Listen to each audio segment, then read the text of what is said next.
जय शिव शंभू। दोस्तों, भगवान शिव जी ने एक बार माता पार्वती को यह रहस्य बताया था कि मनुष्य अपनी किस्मत को कैसे बदल सकता है। यदि आप कड़ी मेहनत करने के बावजूद भी असफल हो रहे हो, आपके प्रयास बार बार विफल हो रहे हैं और आपको अपने कार्य का उचित फल नहीं मिल रहा है, तो ये कथा विशेष रूप से आपके लिए ही है। तो आप इस कथा को ध्यान पूर्वक और प्रसन्नचित्त मन से पूरा सुने और अपने जीवन में उतारें। दोस्तों, एक बार की बात है जब भगवान भोलेनाथ कैलाश पर्वत पर ध्यान मगन अवस्था में विराजमान थे, तभी माता पार्वती ने उनसे एक प्रश्न किया। उन्होंने कहा, हे प्रभु, इस संसार में अनेक लोग कठिन परिश्रम करते हैं, कड़ी मेहनत करते हैं, फिर भी दरिद्रता से जूझते रहते हैं। क्या कोई ऐसा उपाय है जिससे व्यक्ति सदैव समृद्ध रहे? क्या कोई सफलता का ऐसा मूल मंत्र है जिससे व्यक्ति सफलता हासिल करे? कृपया आप मेरे इन प्रश्नों के उत्तर देने की कृपा करें। माता पार्वती के इस प्रश्न पर भगवान शिव ने गंभीर भाव से उत्तर दिया, हे गौरी, इस संसार में 3 ऐसे रहस्य हैं जिन्हें यदि मनुष्य किसी से ना बताए, उन्हें गुप्त रखे, तो उसके जीवन में लक्ष्मी स्थिर रहती है। इन रहस्यों को मनुष्य को कभी किसी से साझा नहीं करना चाहिए। शिव जी ने आगे कहा, हे गौरी, आज मैं तुम्हें ऐसी ही एक दुर्लभ कथा सुनाने जा रहा हूँ जिसमें इन सभी प्रश्नों के उत्तर छिपे हुए हैं। यह कथा दुर्लभ है और इसका श्रवण श्रद्धा और एकाग्रता के साथ करना आवश्यक है, इसलिए तुम इस कथा को ध्यान पूर्वक सुनो। तब माता पार्वती ने आदर पूर्वक कहा, हे नाथ, कृपया आप वह कथा सुनाइए, मैं कथा को ध्यान पूर्वक सुनूंगी। दोस्तों, कथा को शुरू करने से पहले सभी लोग प्रेम से कमेंट बॉक्स में लिखिए जय शिव शंभू। कथा अच्छी लगे तो वीडियो को लाइक और चैनल को सब्सक्राइब करना ना भूलें। इस कथा को अपने दोस्त एवं परिवार के साथ भी शेयर जरूर करें। तो चलिए कथा को शुरू करते हैं। भगवान शिव जी माता पार्वती को कथा सुनाते हुए कहते हैं, हे गौरी, एक बार भगवान विष्णु जी और माता लक्ष्मी साधु साध्वी के वेश में पृथ्वी पर भ्रमण कर रहे थे। भ्रमण करते हुए वे एक घने जंगल में गुजर रहे थे।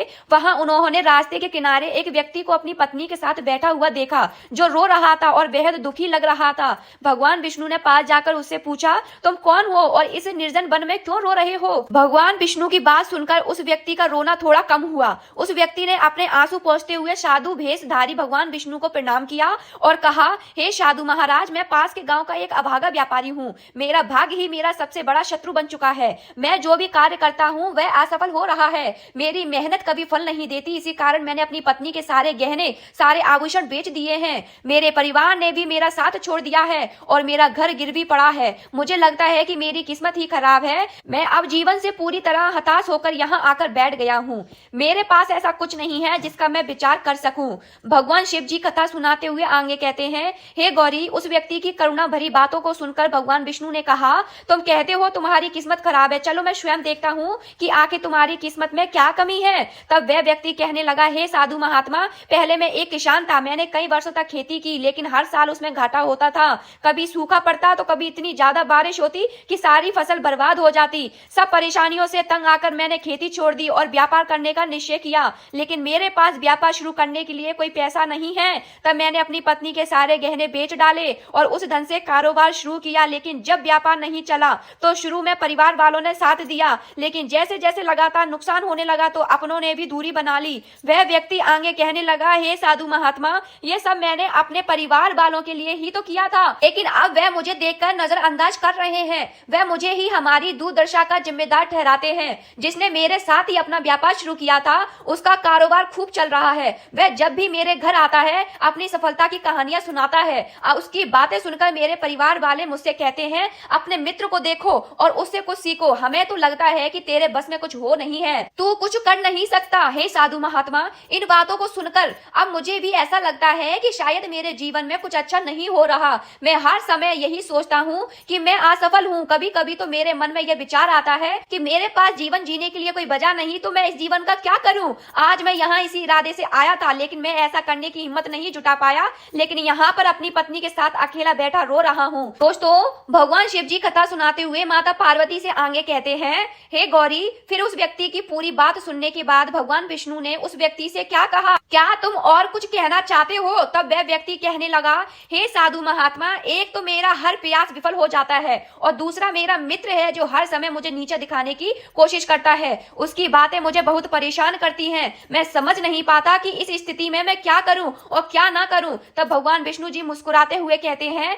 क्या तुम अपने मित्र की बातों को सुनकर वास्तव में दुखी हो जाते हो? उस व्यक्ति ने सिर झुकाकर उत्तर दिया, हाँ महात्मा जी, अपने मित्र की बातों को सुनकर बहुत दुखी हो जाता हूँ। वह कुछ कहता है तो मेरा दिल टूट जाता है, मैं भीतर तक आहट हो जाती है। तब भगवान विष्णु ने कहा, बताओ तुम्हें अधिक पीड़ा किस बात से होती है, तुम्हारे खुद के असफल होने से या फिर अपने मित्र की सफलता को देखकर। यह सुनकर वह व्यक्ति कुछ क्षणों के लिए मौन हो गया। फिर उसने कहा, साधु महात्मा, अगर सच कहूं तो मुझे अपने असफल होने का उतना दुख नहीं होता जितना अपने मित्र की सफलता को देखकर होता है। तब भगवान विष्णु ने मुस्कुराते हुए उस व्यक्ति से पूछा, अच्छा, अगर तुम्हारा मित्र असफल हो जाए तो तुम्हें खुशी होगी? अब उस व्यक्ति ने बिना झिझक के कहा, हाँ साधु महात्मा, मुझे बहुत खुशी होगी। तब भगवान विष्णु मुस्कुराए और बोले, इसका अर्थ यह हुआ कि तुम्हारी खुशी और तुम्हारा दुख तुम्हारे उस मित्र के हाथों में है। अगर वह चाहे तो तुम्हें खुश कर सकता है, यदि वह चाहे तो तुम्हें दुखी भी कर सकता है। तुम ना तो खुद को खुश कर सकते हो ना ही दुखी। इसका अर्थ यह है कि तुम अपने मित्र की पूरी तरह गुलाम बन चुके हो, इसलिए मुझे लगता है तुम्हारा कुछ भी नहीं हो सकता।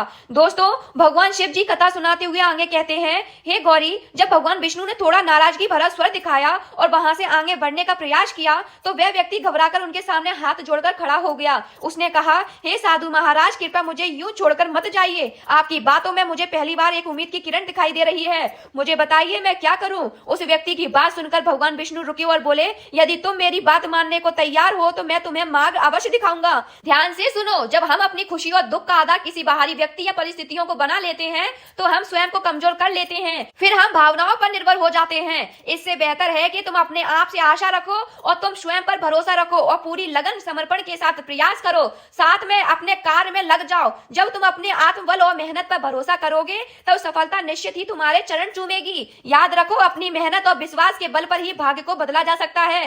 दोस्तों, भगवान शिव जी कथा सुनाते हुए माता पार्वती से आगे कहते हैं, हे गौरी, भगवान विष्णु ने अपनी बात को आगे बढ़ाते हुए उस व्यक्ति से कहा, तुम्हें लगता है कि तुम्हारा मित्र तुम्हें दुखी करने आता है, लेकिन अगर तुम उसकी बातों पर विचार करो तो देखोगे कि वह गलत नहीं कहता। हो सकता है तुम्हें उसकी बातें बुरी लगती हो, लेकिन सच्चाई यह है कि वह अपने संघर्ष अनुभव की बातें तुम्हारे साथ साझा करता है। तुम्हें उसकी बातों से जलन होती है, इसलिए तुमने अभी भी उन बातों से कुछ सीखने की कोशिश ही नहीं की, लेकिन तुम्हें उससे ईर्ष्या नहीं, खुश होना चाहिए। वह तुम्हें अपनी सफलता की कहानियां सुनाकर अनुभव सिखाने की कोशिश करता है। तुम्हें उसकी बातों को ध्यान में रखकर उन्हें अपने जीवन में लागू करना चाहिए। अगर तुम उसकी सफलता की कहानियों से प्रेरणा लोगे और अपनी मेहनत जारी रखोगे तो एक दिन तुम्हें भी सफलता अवश्य प्राप्त होगी। आज जैसे तुम अपनी बुरी किस्मत या बुरा वक्त कह रहे हो, वह बदल जाएगा। जब तुम्हारा समय अच्छा आएगा तब तुम्हारे विचार भी बदल जाएंगे, लेकिन देखना, जब अच्छा वक्त आना शुरू होता है तब तुम्हारा वही मित्र जो आज अपनी सफलताओं की बातें करता है तुम्हारे पास आकर अपनी असफलताओं की कहानी सुनाएगा। वह ये करेगा ताकि तुम्हें भ्रमित कर सके, तुम्हारा आत्मविश्वास डगमगा जाए, तुम गलत निर्णय ले सको। इसलिए उस समय भी तुम्हें अपनी बुद्धि का प्रयोग करना होगा। जैसे आज तुम्हें उसकी सफलता से ईर्ष्या होती है, उसी तरह कल उसे तुम्हारी सफलता से जलन होगी। उसे तुम्हें दुखी देखकर उतनी ही खुशी होगी जितनी तुम्हें आज उसे देखकर होती है। इसलिए अपने विचारों को बदलो और अपने ऊर्जा को सही दिशा में लगाओ। सफलता मेहनत करने से ही मिलती है। दोस्तों, भगवान शिव की कथा सुनाते हुए माता पार्वती से आगे कहते हैं, हे गौरी, भगवान विष्णु ने उस व्यक्ति को यह समझाया कि अपनी तुलना दूसरों से करना छोड़ो और अपने जीवन की दिशा को अपने प्रयासों से संवारो। यही आत्मनिर्भरता और सफलता का मार्ग होता है। भगवान शिव जी आगे कहते हैं, हे गौरी, भगवान विष्णु जी की बातें सुनकर वह व्यक्ति कहने लगा, हे साधु महात्मा, आपने बिल्कुल सत्य कहा, लेकिन मेरा सबसे बड़ा दुख यह है कि मेरे अपने ही मेरी बातों को नहीं समझते। मैं हमेशा उनके भले के लिए कुछ करना चाहता हूँ पर वह मुझे गलत समझते हैं। अब तो हालात इतने खराब हो चुके हैं कि उन्होंने मेरा साथ ही छोड़ दिया। जब भगवान विष्णु ने उस व्यक्ति से कहा, मैं तुम्हारी पीड़ा समझता हूँ। वास्तव में इस संसार में अधिकांश लोग यही चाहते हैं कि उन्हें सफलता मिले। हम चाहते हैं कि कोई हमें समझे, हमारी तारीफ करे, हमारी पीठ थपथपाए, लेकिन अक्सर ऐसा नहीं होता। यही कारण है कि दुखी हो जाते हैं। हमें लगता है कि हमारे मित्र, हमारे परिवार वाले हमको समझते हैं, हमको मानते हैं, उनके लिए कुछ करना चाहते हो तो यह क्यों महसूस होता है कि तुम दूसरों के लिए कर रहे हो? सत्य तो यह है कि जो कुछ भी तुम कर रहे हो अपनी खुशी के लिए कर रहे हो। परिवार के लिए कुछ करना वास्तव में अपने लिए ही करना होता है। अगर ऐसा करते समय तुम्हें लगता है कि तुम दूसरों के लिए कर रहे हो तो तुम हमेशा दुखी ही रहोगे। मैं तुम्हारी पीड़ा समझता हूँ, तुम्हें सफलता चाहिए। वास्तव में इस संसार में अधिकांश लोग यही चाहते हैं कि उन्हें सफलता मिले। हम चाहते हैं कि कोई हमें समझे, हमारी तारीफ करे, हमारी पीठ थपथपाए, लेकिन अक्सर ऐसा नहीं होता। यही कारण होता है दुखी हो जाते हैं। हमें लगता है कि हमारे मित्र, हमारे परिवार वाले मतलबी हैं, लेकिन जरा सोचो, जब तुम अपने परिवार को अपना मानते हो तो उनके लिए कुछ करना चाहते हो तो यह क्यों महसूस होता है कि तुम दूसरों के लिए कर रहे हो? सत्य तो यह है कि जो कुछ भी तुम कर रहे हो अपनी खुशी के लिए कर रहे हो। परिवार के लिए कुछ करना वास्तव में अपने लिए ही करना होता है। अगर ऐसा करते समय तुम्हें लगता है कि तुम दूसरों के लिए कर रहे हो तो तुम हमेशा दुखी ही रहोगे। लेकिन यदि तुम मान लो कि तुम जो भी कर रहे हो वह स्वयं के लिए संतुष्टि, आनंद के लिए कर रहे हो तो तुम्हें किसी की स्वीकृति या प्रशंसा की आवश्यकता ही नहीं होगी।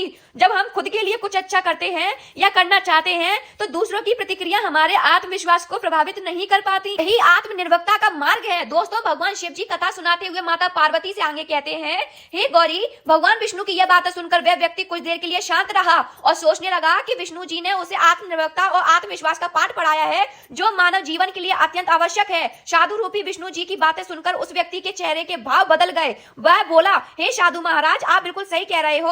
अब मैं समझ गया हूँ कि मेरी किस्मत खराब इसलिए थी क्योंकि मैंने उसे दूसरों के हाथों में छोड़ दिया था, लेकिन अब मैं अपनी किस्मत को अपने हाथों में रखूंगा। पूरी मेहनत और पूरी लगन के साथ अपने आप को फिर से शुरू करूंगा और जब तक सफलता हासिल ना कर लूं तब तक मैं चैन से नहीं बैठूंगा। साधु रूपी भगवान विष्णु जी उस व्यक्ति की बात सुनकर मुस्कुराए और फिर उन्होंने अपनी झोली से एक छोटी सी डिब्बी निकाली और वह डिब्बी उस व्यक्ति के हाथों में देते हुए बोले, इस डिबिया को तुम हमेशा अपने पास रखना। इसमें एक बड़ा रहस्य छिपा हुआ है जो तुम्हें किसी भी बड़े से बड़े दुख से बाहर निकाल सकता है। लेकिन याद रखना, इस डिबिया को तभी खोलना जब तुम्हें लगे कि अब तुम्हारे जीवन में जीने का कोई रास्ता नहीं बचा और यह दुनिया तुम्हारे लिए पूरी तरह बेकार हो चुकी है। यदि तुमने इस डिबिया को समय से पहले खोल दिया तो इसमें लिखे हुए सभी रहस्य खत्म हो जाएंगे। इसलिए तुम इसे संभाल कर रखना और इसका प्रयोग केवल तब करना जब कोई और मार्ग ना बचे। दोस्तों, भगवान विष्णु जी कथा सुनाते हुए माता पार्वती से आगे कहते हैं, हे गौरी, उस व्यक्ति ने विष्णु जी को वचन दे दिया कि हे साधु महाराज, मैं आपकी बात का आदर करूंगा। जब तक मैं किसी और उपाय से अपने दुखों का समाधान नहीं ढूंढ लेता तब तक मैं इस डिबिया को हाथ में नहीं लगाऊंगा, उसे नहीं खोलूंगा। भगवान शिव जी माता पार्वती से कहते हैं, हे गौरी, उस व्यक्ति ने विष्णु जी के वचनों का हृदय में स्वीकार कर लिया और पूरे समर्पण के साथ अपने जीवन को दोबारा शुरू किया। धीरे धीरे उसकी मेहनत रंग लाने लगी, उसके जीवन में सकारात्मक बदलाव दिखाई देने लगे। हे देवी गौरी, याद रखना, समय कभी एक जैसा नहीं रहता। जैसा बुरा समय आता है वैसे ही अच्छा समय भी जरूर आता है। जो व्यक्ति संकटों में भी अपने कर्म और विश्वास पर अड़ंग रहता है वही अपने जीवन को सुंदर बना पाता है। भगवान शिव जी माता पार्वती से आगे कहते हैं, हे देवी गौरी, एक दिन उस व्यापारी के राज्य पर पड़ोसी राज्य के राजा ने आक्रमण कर दिया। उस आक्रमण में पड़ोसी राज्य के राजा ने पूरे राज्य पर कब्जा कर लिया। सैनिकों ने चारों ओर लूटपाट मचा दी। व्यापारी की जो धन संपत्ति थी वह सब लूट ली गई। उसके घर में आग लगा दी गई। जान बचाने के लिए व्यापारी को अपने परिवार के साथ वहां से भागना पड़ा। कई दिनों तक वह अपने परिवार के साथ इधर उधर भटकता रहा। वह खाने के एक एक कौर के लिए तरसने लगा। पूरा परिवार भूख और पीड़ा में डूबा हुआ था। इसी बीच उसका छोटा बच्चा गंभीर रूप से बीमार पड़ गया। इलाज का कोई साधन नहीं था। बच्चा दर्द से तड़प रहा था और पिता से असहाय था और यह दृश्य देखकर व्यापारी का हृदय पूरी तरह से टूट गया। वह सोचने लगा, अब मैं अपने बच्चे का इलाज कैसे करूंगा? मेरे पास तो खाने तक के लिए पैसे नहीं है। जीवन का यह दुखद मोड़ अब उसे असहनीय हो चुका था। इस हालत में व्यापारी को गहरे अवसाद में ढकेल दिया। उसे लगने लगा कि उसका जीवन ही व्यर्थ है। वह सोचने लगा कि इस संसार में कुछ भी स्थायी नहीं है। चाहे आप जीवन में कितना भी कुछ हासिल क्यों ना कर ले, अंत में सब कुछ खत्म हो जाता है। दोस्तों, भगवान शिव जी कथा सुनाते हुए माता पार्वती से आगे कहते हैं, हे देवी गौरी, इस निराशा के क्षण में उस व्यापारी के पास आप जीने की बात नहीं थी। जैसे ही उसने अब सोचा कि हमारे जीने का क्या मतलब है तो करने के उद्देश्य आगे बढ़ने लगा, तभी उसे अचानक साधु रूपी भगवान विष्णु जी द्वारा दी हुई उस डिबिया की याद आ गई। उस व्यापारी ने अपने कदम वहीं रोके, पहले डिबिया खोलने का निश्चय किया, यह सोचकर कि शायद इसमें उसके जीवन के लिए कोई मार्गदर्शन हो। वह तुरंत ही डिब्बी के अंदर छिपे हुए उन पर्चियों को निकालने लगा। जैसे ही उसने डिब्बी खोली तो अंदर एक पुरानी सी मुड़ी हुई पर्ची दिखाई दी। बिना समय गवाए उसने वह पर्चा निकाला और पढ़ना शुरू कर दिया।